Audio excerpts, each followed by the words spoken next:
Ya, halo guys, kita ada segmen baru ya, yaitu adalah segmen Sotoy. Check it out.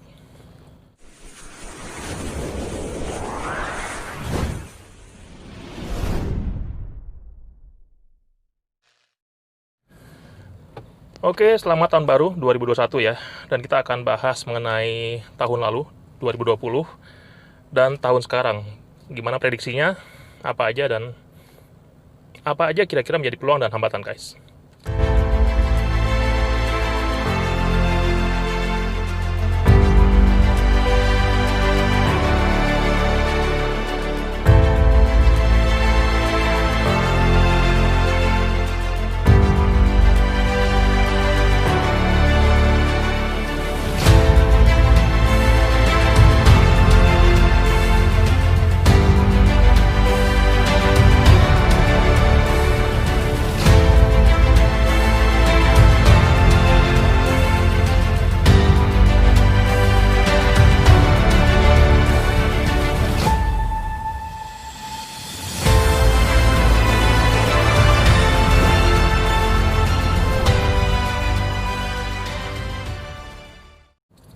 Oke, kita mulai dengan tahun lalu ya guys, 2020 ya.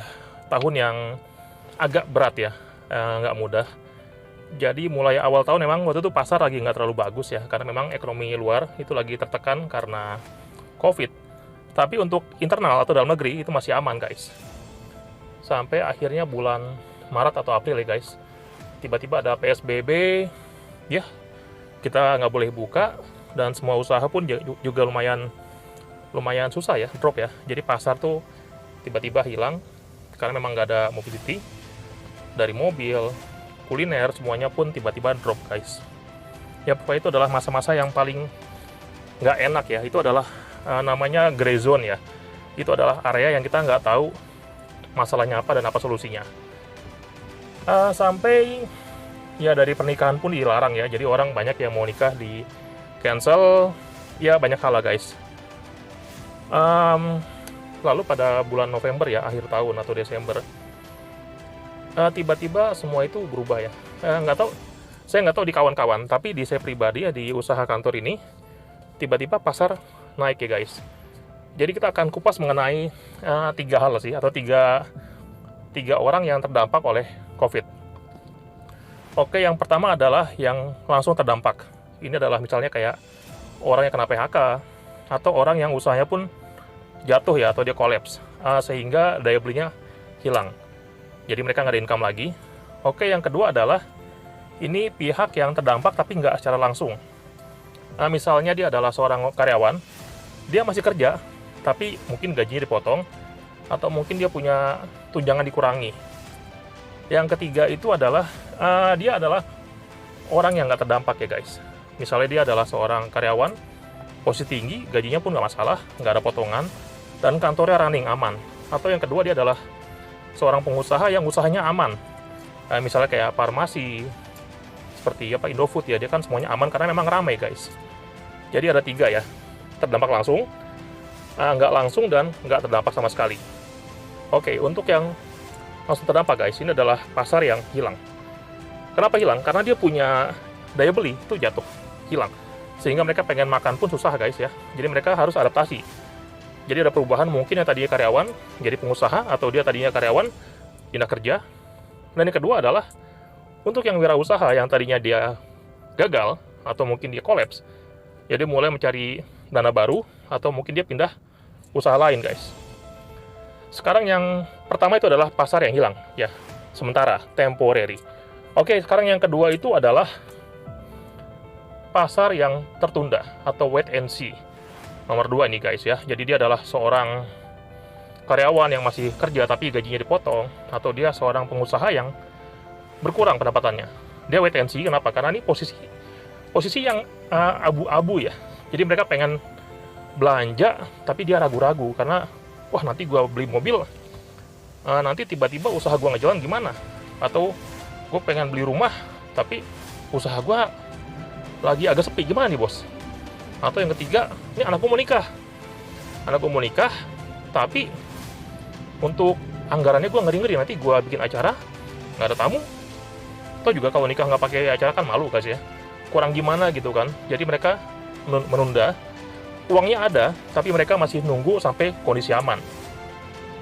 Sekarang yang ketiga itu adalah yang nggak terdampak. Ya ini sih, ini aman-aman aja guys ya. Jadi dia memang usahanya lancar, gaji pun running secara aman, nggak ada masalah. Nah, apakah ada yang kayak gini yang ketiga ini? Ada. Jadi saya ada kawan yang memang dia main di barang-barang mewah, katanya sih pasarnya aman-aman aja. Mereka ada uang cash, tinggal bayar, nggak pakai leasing. Luar biasa ya. Oke. Nah, yang pertama ini dia adaptasi, yang terdampak ya, dia langsung terdampak sehingga nggak ada income. Mereka lagi adaptasi, mereka lagi fight, berjuang, survive. Entah dia cari kerja, entah ganti usaha ya guys. Yang kedua ini dia wait and see. Nah, yang kedua ini saya pikir pas lagi kemarin November Desember ya, akhir tahun, mereka udah lihat kayaknya sih udah ada vaksinnya sebentar lagi nih. Dan ya udahlah, kayaknya usaha gua aman atau gaji gua lancar, kantor gua lancar. Ya udah, jadi dia akhirnya November ya mereka belanja. Jadi ada tamu dia di November tuh guys sama Desember, tiba-tiba tuh showroom rame ya. Banyak orang yang langsung beli mobil cash, langsung bayar pulang. Dan rame banget guys. Jadi kayak ada berapa Delica langsung habis. Apapun lah, itu rame sekali. Dari Delica, Outlander, dan lain-lain. Oke, dan sekarang ini sudah mulai guys ya. Jadi pasar yang tadi wait and see, mereka langsung, udah beli aja lah.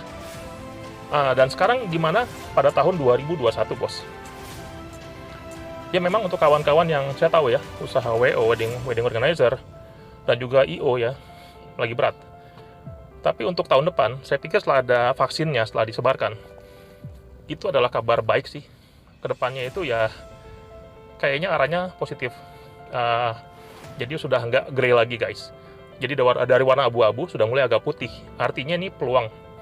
Yang artinya ini adalah recovery. Dan percaya saya, orang yang wait and see ini banyak guys. Dari mereka yang pengen anaknya nikah, kalau nggak pakai party kayaknya nggak serak. Mungkin tahun depan setelah pertengahan, itu akan numpuk schedule untuk acara pernikahan. Jadi untuk kawan-kawan yang usaha WO, tenang aja, nanti akan rame guys, mantap ya. Lalu untuk otomotif, 2021 saya pikir adalah tahunnya untuk recover. Jadi yang kemarin bleeding ya, pendarahan, tahun ini saya pikir bakalan good. Lalu apalagi untuk IO mungkin mesti sabar ya, jadi dia mesti nunggu dari vaksin sudah disebarkan, sudah merata dan sudah turun ya jumlah itu COVID ya. Saya pikir IO pun akan meningkat lah guys. Jadi untuk kawan-kawan pun yang tadinya nomor 1 ya, yang dia langsung terdampak, yang dia nggak ada kerjaan, saya pikir tahun ini mereka sudah ada kerjaan, amin ya.